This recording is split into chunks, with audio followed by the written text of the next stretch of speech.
And here's the Chiefs draft class. Steal. Good pick, steal. Good pick. Okay. All right, so Nick, your reaction.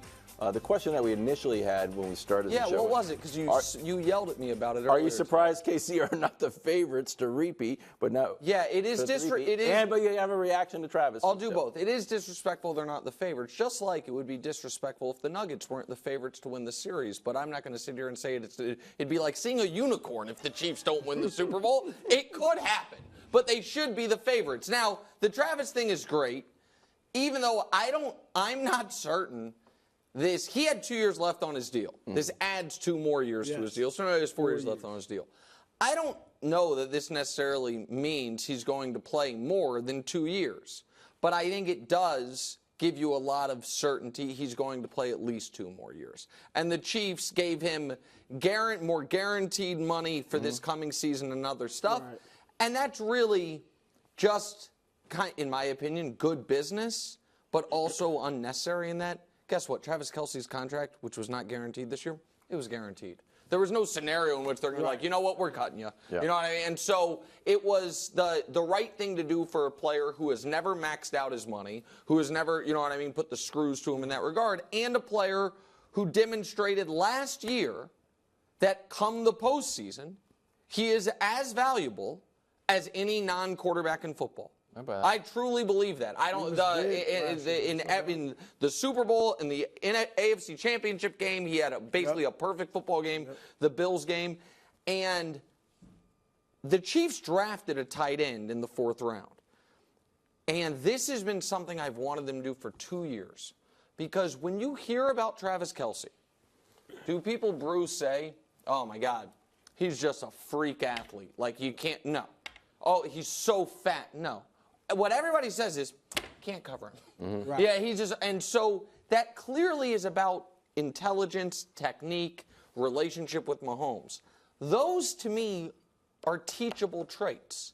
And so getting a young tight end with a lot of upside in the building to learn directly from him, to me, is super valuable. So, yeah, I think it's outrageous that the Niners, who are shopping either of their receivers, and seem to have some discontent there, and to my eye, didn't get markedly better this offseason, are the favorites to win the Super Bowl. So, but I think this offseason has gone about as well as it realistically could have for Kansas City up to this point. It is surprising, as closely as that Super Bowl was played, obviously.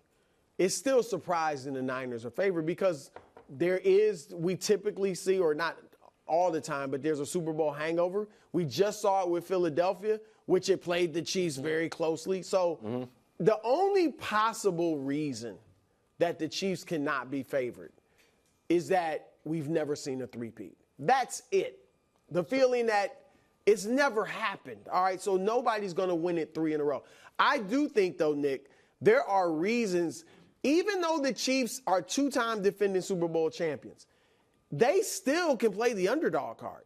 Like, a lot of people are doubting them. They're not favored. Like, they, to me, are in a unique position for a defending champion. One, they're going for the 3. Like, they got crazy motivation this year. Right. A lot of times, a team that won a championship, they talk about it's hard to get up until you get to the playoffs. This is a special case. Yeah, they're going for the 3-peat. A QB that is chasing Tom Brady. Like, that's a benefit, too. Like LeBron, you got Jordan out there to chase. Jordan had Magic out there to chase. To have somebody to chase is huge because Mahomes is not going to get complacent. All right, 3, you're coming off what, until the playoffs, was a bad season. Like, they can really look at that. Like, we didn't play well last year. They did once the playoffs started, but now they didn't have a good year. And I also think Mahomes, Nick, I'm excited for him. He's got to be excited about his new toys. Well, I mean, I got 2 burners in Hollywood Brown and Xavier Worthy. Like, man, I'm about to have some fun. And so I think they have a lot of reasons to be motivated.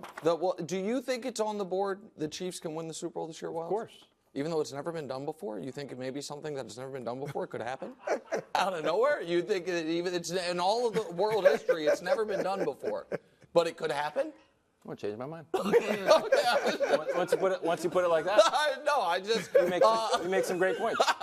Never been done before. I think that, last point on Travis, I think that Travis, it kind of got, we talked about it a bit. Travis at the very end of last year, not playing in that Week 18 game when he needed 14 yards to get a 1,000-yard season, and then and I think that really helped him in the postseason. I think Travis re-upping and setting the tone of, guys, the entire purpose of everything we do here is about being ready for the playoffs and chasing that and chasing that history, I think does put them in a unique position compared to other defending champions. Because, you know what I mean? Kelce is, in a lot of people's opinion, already the greatest tight end ever. Mahomes, in everyone's opinion, has already had the best start to a career ever. But to your point, Reed is chasing history. Mahomes is chasing history. Kelce's back just to impress his girlfriend and to set records. And so I think it's pretty cool. All right, let's go to Philadelphia. The Eagles look to shore up their leaky secondary by taking Quinyon Mitchell in the first round, then snagged first-round talent Cooper DeJean when they traded up in the second round. Here's their full list, Eagles draft class. Brew. Also Jeremiah Trotter. I love that pick. Well, that's why they did it. I mean, what round was it? Fifth round? That's why they did it. I just Legacy love it. pick. I love it. Yeah, Brew, do you think Philly won the draft? No, I think Chicago won the draft, getting Caleb and then getting the receiver, Dunze. But I think they had a great draft. I mean, what was their problem? Defense. That was the problem. You got the best cornerback in the draft. And then DeJean, I mean, I think DeJean is underrated. Like, I think he's going to be good. I think because he's a white defensive back, people are underrated. That is correct. Yeah. But I think he's going to be good. So I love, and Trotter, we'll see, but I love what they did defensively. And I think also last year we know the problem was the supernatural funk. No, we don't know that. We don't know where it came from. You just say it. Would you admit they are entering this season with great vibes? Why? Because they've re-upped A.J. Brown, they extended him. Devontae Smith, they got a good draft with defensive. They got two new coordinators. The vibes are great. Yes, they are great in Philly. They're winning the division. They are definitely winning that division. So here's the thing. I love both of their first two picks. I thought they might take DeJean in the first round, as you mentioned. I think I had a mock to them in one of the mocks in the first round. They got him in the second round. And I think Quinyon Mitchell's either – you can make an argument he's the best corner in the draft. Some people would say Terry and Arnold. But I think they got two of the three best defensive backs in the draft. Those are needs. So I think that's true. I also think this is true. Their GM, Howie Roseman, and maybe this is smart, tends to be – his draft mimics – the consensus media big boards more than any other GM, which is why every year people are like, Howie did it again, because he's doing what the media big boards would have done. He even said in his press conference after the third-round pick, Jalen Nix, Hunt. Jalix Hunt, pardon me, that, man, I almost texted Daniel Jeremiah asking him to take him off his best available list because I didn't want someone else to draft him. I was like, Howie, I'm not sure if other GMs are really scouring Daniel Jeremiah, because here's what we don't do as much. Because I think he's a sharp GM, and I think trading back is smart, and I think getting extra draft picks are smart. But a lot of the picks that we have talked about, wow, this guy was the 9th player on everyone's board, and he went 30th. Those didn't work out. Like, if you go back and look at it, it's like Keely Ringo, Nakobe Dean. Last year, he got Nolan Smith at 30. Howie did it again. Anybody heard from him? Jordan Davis, they got him at 12. He's been okay. Right. Like, Andre Dillard was a first-round pick that didn't work out. We know Jalen Reagor, one pick in front of Justin Jefferson. So I don't know that he's as great as we all think the day after the draft when it comes to picking the players. I do think he's great at acquiring extra value by trading down and, you know what I mean, getting surplus picks and that stuff. But there are a lot of guys that slide, and then the Eagles pick them, and then the media's like, well, I thought that guy was better than that, so he gets an A+. That does tend to happen a lot with the Eagles. Coming up next, guess who's back in Dallas? Ezekiel Elliott, classic one. You're really tarnishing the brand. I called this a long listen, time ago. if you want to be the guy with the categorized takes and screaming at the camera, that's fine. I just need to get some more pomade and worse jokes. Like, we can trade roles. You had a worse one. You had a bad one today. Joke that the Lakers would win. Totally serviceable in New England. Played all 17 games. He was actually pretty good, bro. I know you're saying he wasn't good, but 3.5 yards a carry. well, we weren't a good team. Last 3 seasons, of course, the rushing yards are down. The yards per rush are down. The touchdowns way down. But again, this is the Patriots' fault. Bro, you see where he got the 4.2 from? Yeah, exactly. He had it a couple I thought years we were averaging it. Tried to slide that in. Rudy, you consider Dallas? You consider Dallas going all in, bringing back Zeke? And this is honest. I would hope so. I feel like they're all in on making it as hard as possible for Dak to look like a $60 million quarterback. They're working against him? I mean, it seems, I don't think they are purposely, but it seems like what is better for him this year or upcoming year than last year? He doesn't have the running game. His offensive line, now, I think they know what they're doing with the offensive line, so maybe these young kids they drafted will be good. But still, you would think the offensive line won't be as good, all right?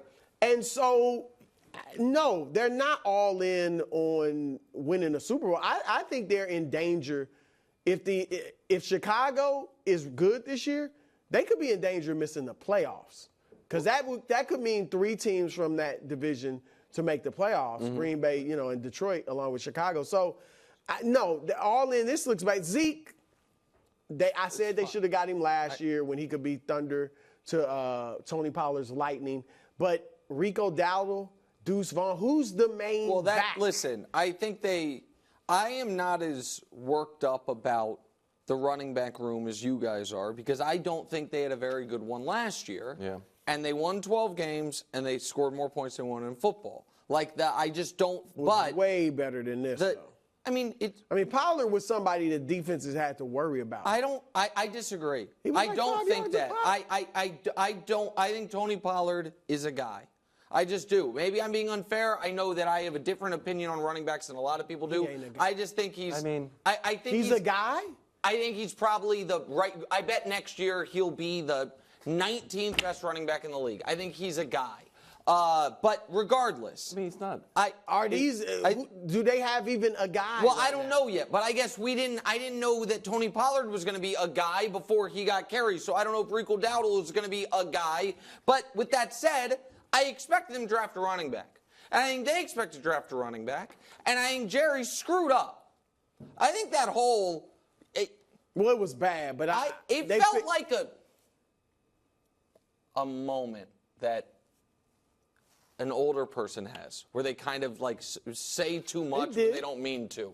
And that's why his son elbowed him, and then their actual GM, McClain, was like, we got a lot of people higher on our board. Like, what the hell did you just do, bro? Like, and so... But they didn't take anybody. They didn't take a running back. Right, well, I don't... They couldn't just have one. I don't think it's... Well, I think it can be good process, right, to be like, we like this guy and this guy. This guy's gone. This other guy, it's not worth second-round pick, and then he's gone. I did like their draft. The BB kid is going to be a day-one starter. Guyton has a ton of upside. Nealon, the pass rushers, D lineman. One of their few missed draft picks seems to be their first rounder last year, Mozzie Smith. So they try to maybe fix that to a degree. And then the linebacker from Notre Dame, Marist, whose last name Liafau, I might say wrong. I liked him a lot when I watched him this year for Notre Dame. So I like their draft. And I don't think their running back room is going to kneecap them. But I think Jerry is becoming a detriment. I think the whole, we haven't even talked about it. We want more leaves fall with the CeeDee Lamb thing. Well, more leaves did fall. A.J. Brown just got $32 million a year. So the price of the brick is just going up for CeeDee Lamb. Like, those things to me are real issues. So I'm not, a team that's won 12 games in a row, or 12 games for 3 straight years, I don't think they're going to fall out of the playoffs. But they needed to get better. Can I sit here and make an argument that the Cowboys got better this offseason? No, of course not. Yeah. It's still been a bad offseason for him. I agree. I agree with you on that. And he's not becoming a detriment. He's been a detriment. Well, the culture, it's the clown show. Well, now Ezekiel Elliott's back. add some veteran leadership. It'll help the locker room because obviously Zeke was beloved, but It'll also help that his final play as a Dallas Cowboys, not him getting pancaked to the center of the earth playing center. That part's also nice for him. Travis Kelce re-signs with the Chiefs, or he just signs an extension. Re-signing. Is that considered a re-signing? Thanks for watching. Subscribe here to get more from the show and to check out clips from other shows on FS1.